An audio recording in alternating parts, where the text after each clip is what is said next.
para pemirsa di manapun Anda berada, inilah kondisi saat ini sedang dilakukan pengamanan ketat menjelang pengambilan sumpah dan juga pelantikan Bupati dan Wakil Bupati Aceh Barat untuk masa jabatan tahun 2017 di depan gedung DPRK Aceh Barat.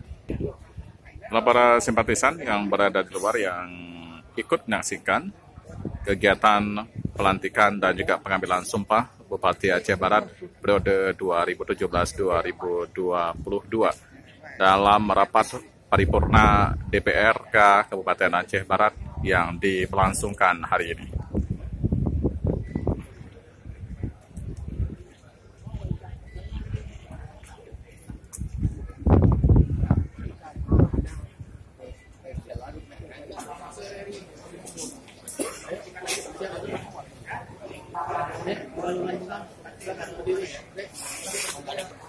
Saat ini sedang menunggu kehadiran Gubernur Aceh, Dr.